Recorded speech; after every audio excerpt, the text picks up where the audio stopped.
ये कोई फिल्म की कहानी नहीं है, ये कोई काल्पनिक डरावना उपन्यास नहीं है। ये एक सच्ची घटना है, एक ऐसा सच जिसे दुनिया ने सालों तक नजरअंदाज किया या शायद जानबूझकर दबा दिया। आज हम जिस मामले की तह तक जाएंगे वो सिर्फ एक हत्या या एक लापता होने की कहानी नहीं है। ये उस मनोवैज्ञानिक दहशत की कहानी है जब वास्तविकता और भ्रम के बीच की लकीर मिट जाती है कि इंसान को सबसे ज्यादा डर उस चीज से नहीं लगता जिसे वो देख सकता है। इंसान को सबसे ज्यादा डर उस चीज से लगता है जिसका अस्तित्व तो उसे महसूस होता है लेकिन जिसे वो देख नहीं पाता। अनजान आवाजें, बिना वजह हिलती हुई चीजें और वो आंखें जो अंधेरे में चमकती हैं लेकिन चेहरा कहीं नहीं होता। आइए उस रात में वापस चलते हैं, उस रात जिसने हजारों लोगों की नींद उड़ा दी, उस रात जिसके बाद उस घर में रहना किसी सजा से कम नहीं था। साल था 1990 का दशक। स्थान था भारत के एक छोटे से शांत कस्बे का एक पुराना बंगला। बाहर से देखने पर वो घर किसी राजसी हवेली जैसा लगता था। ऊंची दीवारें, बड़े बड़े पेड़ और एक भारी लोहे का गेट। लेकिन स्थानीय लोग उस रास्ते से गुजरने से भी कतराते थे। बच्चों को वहां खेलने की मनाही थी। बुजुर्ग कहते थे कि उस जमीन पर कुछ अच्छा नहीं है, लेकिन विज्ञान और तर्क के युग में इन बातों को अंधविश्वास कहकर नकार दिया गया, जब तक कि उस घर में एक नया परिवार नहीं आया। परिवार सामान्य था, पिता, माता और उनका छोटा बेटा। वे खुश थे। उन्हें लगा कि उन्हें एक सपनों का घर मिल गया है, सस्ता, विशाल और शांत। लेकिन शांति कभी कभी शोर से ज्यादा खतरनाक होती है, क्योंकि शांति के पीछे छिपी चीजें शोर में दब जाती हैं। पहली रात सब ठीक रहा, दूसरी रात भी, लेकिन तीसरी रात जब सभी सो रहे थे, घर के सबसे छोटे सदस्य उस बच्चे की नींद अचानक खुल गई।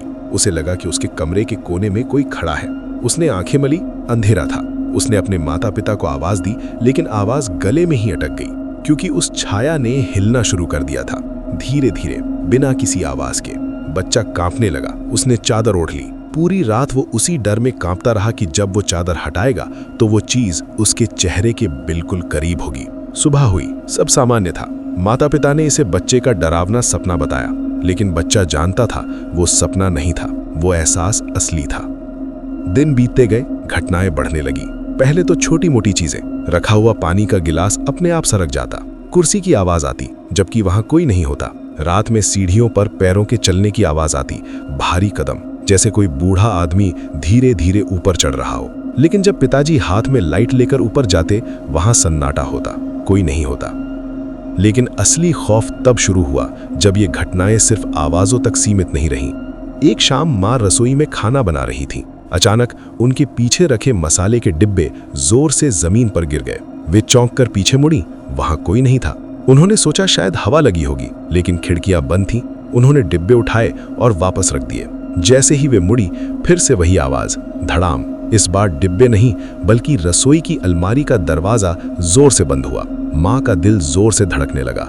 उन्होंने पति को आवाज दी। पति आए। उन्होंने सब कुछ चेक किया, कोई तार्किक व्याख्या नहीं मिली। उन्होंने इसे पुराने घर की कमजोरी बताकर टाल दिया। लेकिन उस रात उस बच्चे ने कुछ ऐसा देखा जिसने उसकी मासूमियत हमेशा के लिए छीन ली। रात के 3 बजे थे। बच्चा प्यास लगा होने की वजह से उठा। वो पानी पीने के लिए रसोई की ओर बढ़ा। रास्ते में लिविंग रूम से होकर गुजरना था। लिविंग रूम में हल्की सी रोशनी आ रही थी, शायद स्ट्रीट लाइट की। बच्चे ने देखा कि सोफे पर कोई बैठा है। उसने सोचा शायद पापा हैं। वो पास गया। पापा, उसने धीमे स्वर में पुकारा। कोई जवाब नहीं आया। वो और करीब गया। जैसे जैसे वो करीब पहुंचा, उसका खून जम गया। सोफे पर बैठे शख्स का सिर नहीं था, या शायद सिर इतना झुका हुआ था कि दिखाई नहीं दे रहा था। लेकिन सबसे भयावह बात यह थी कि वो शख्स हिल नहीं रहा था, बिल्कुल स्थिर, जैसे कोई पुतला।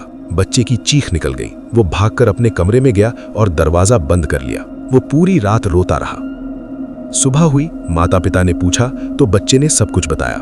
पिताजी नाराज हुए। उन्होंने सोचा कि बच्चा शरारत कर रहा है या उसकी कल्पना शक्ति बहुत तेज हो गई है। लेकिन उस दिन दोपहर जब पिताजी अकेले घर पर थे, उन्हें भी वो एहसास हुआ। वे अपने अध्ययन कक्ष में काम कर रहे थे। अचानक कमरे का तापमान गिरने लगा, इतनी तेजी से कि उनकी सांसों की भाप दिखाई देने लगी। ये गर्मियों का मौसम था, एसी बंद था, फिर भी ठंड हड्डियों तक चुभने लगी। पिताजी ने पीछे मुड़कर देखा।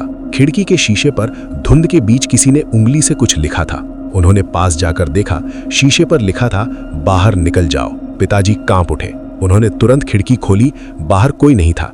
लेकिन जब उन्होंने शीशे को साफ करने के लिए कपड़ा उठाया तो वे स्तब्ध रह गए। वो लिखावट शीशे के बाहर की तरफ नहीं थी, वो शीशे के अंदर की तरफ थी, कमरे के अंदर से।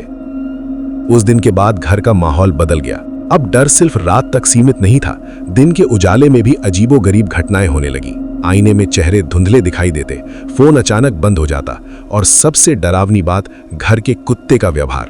उनका पालतू कुत्ता जो हमेशा खुश रहता था, अब घर के एक खास कोने में घंटों भौंकता रहता। वो उस कोने में ऐसे देखता जैसे वहां कोई खड़ा हो। कभी कभी वो डर के मारे कांपने लगता और पेशाब कर देता। एक दिन पिताजी ने उस कोने की जांच करने का फैसला किया। वो कोना बेसमेंट के दरवाजे के पास था, जिसे हमेशा ताला लगा रहता था। पिताजी ने ताला तोड़ा, दरवाजा चरमराता हुआ खुला। अंदर से सड़े हुए मांस और पुरानी धूल की बदबू आई। सीढ़ियों नीचे अंधेरे में खो रही थी। पिताजी ने टॉर्च जलाई और नीचे उतरे। बेसमेंट खाली था, सिवाय एक चीज के। बीचों बीच फर्श पर एक पुरानी डायरी पड़ी थी। वो डायरी उस घर के पिछले मालिक की थी, जिसके बारे में किसी को ज्यादा जानकारी नहीं थी। पिताजी ने डायरी उठाई, पन्ने पीले पड़ चुके थे। उन्होंने पहला पन्ना पलटा। लिखा था, वो मुझे देख रहा है, वो हमेशा से यही था। पिताजी ने जल्दी जल्दी पन्ने पलटे। हर पन्ने पर वही बात दोहराई गई थी, वो दीवारों में है, वो मेरे सपनों में आता है, वो मेरा इंतजार कर रहा है। आखिरी पन्ने पर खून से सनी स्याही में लिखा था, आज वो मेरे साथ रहेगा, हमेशा के लिए। पिताजी का हाथ कांपने लगा। उन्हें समझ आ गया कि ये घर खाली नहीं है, ये घर कभी खाली नहीं था। उसमें एक ऐसा साया बसा है जो अपने शिकार को धीरे धीरे पागल बनाता है, ताकि वो उसका शिकार आसान हो सके। उस रात परिवार ने फैसला किया कि वे लोग ये घर छोड़ देंगे। वे अपना सामान पैक करने लगे। लेकिन जैसे ही वे दरवाजे की ओर बढ़े, मुख्य दरवाजा अपने आप बंद हो गया। ताला अपने आप लग गया। मां चिल्लाई। पिताजी ने दरवाजा खोलने की कोशिश की, लेकिन वो जाम हो चुका था। खिड़कियां भी नहीं खुल रही थीं। वे फंस चुके थे। तभी ऊपर की मंजिल से एक आवाज आई, बच्चे के रोने की आवाज। मां पागलों की तरह सीढ़ियां चढ़कर ऊपर गईं। पिताजी उनके पीछे थे।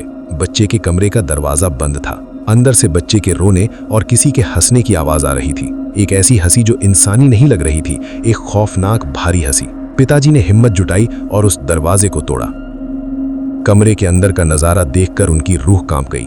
बच्चा कमरे के कोने में सिमटा हुआ था और उसके ठीक सामने हवा में तैरती हुई एक काली परछाई थी। उस परछाई का कोई आकार नहीं था, लेकिन उसकी दो चमकती हुई लाल आंखें थीं। वे आंखें सीधे बच्चे को घूर रही थीं। पिताजी ने हिम्मत जुटाई और उस परछाई की ओर बढ़े। जैसे ही वो करीब पहुंचे, परछाई गायब हो गई। कमरे का तापमान सामान्य हो गया। बच्चा रो रहा था, लेकिन शारीरिक रूप से वो सुरक्षित था। लेकिन उस रात के बाद बच्चा बदल गया। अब वो बोलता नहीं था, वो बस एक कोने में बैठकर दीवार को घूरता रहता। कभी कभी वो हवा से बातें करता, कभी कभी वो ऐसे हंसता जैसे कोई बुजुर्ग आदमी हंस रहा हो। डॉक्टरों ने कहा कि ये सदमे का असर है। थेरेपी शुरू हुई, लेकिन कुछ भी काम नहीं आया। परिवार उस घर से भाग निकला। वे शहर छोड़कर चले गए, लेकिन क्या वे उस साये से बच पाए? सालों बीत गए। बच्चा अब युवक हो चुका है, लेकिन वो आज तक अकेला रहता है। वो किसी से दोस्ती नहीं करता, वो अंधेरे से डरता है, और सबसे अजीब बात, वो आज भी उसी घर के सपने देखता है। हाल ही में एक पत्रकार ने उस परिवार से संपर्क किया। पत्रकार ने पूछा, क्या आपको लगता है कि वो साया अभी भी आपके पीछे है? बच्चे, जो अब एक युवक बन चुका था, ने मुस्कुराते हुए जवाब दिया। उसकी मुस्कुराहट में वही खौफनाक हंसी थी जो उस रात कमरे में गूंजी थी। उसने कहा, वो कभी गया नहीं, वो तो बस इंतजार कर रहा था। पत्रकार हैरान रह गया। उसने पूछा, किसका इंतजार? युवक ने धीमे स्वर में कहा, आपका। उस इंटरव्यू के बाद उस पत्रकार का कुछ पता नहीं चला। उसका रिकॉर्डिंग डिवाइस मिला, लेकिन टेप खाली था, सिवाय एक आवाज के। अंत में टेप पर सिर्फ एक ही आवाज दर्ज थी, भारी सांसों की आवाज, और फिर वही खौफनाक हंसी। यह थी उस खौफनाक सच की कहानी। एक ऐसा सच जिसे भुलाया नहीं जा सकता, एक ऐसा सच जो आज भी जिंदा है। क्या आप तैयार हैं? क्योंकि हो सकता है अगली कहानी आपकी हो। ध्यान रखिएगा, आपके पीछे कौन है?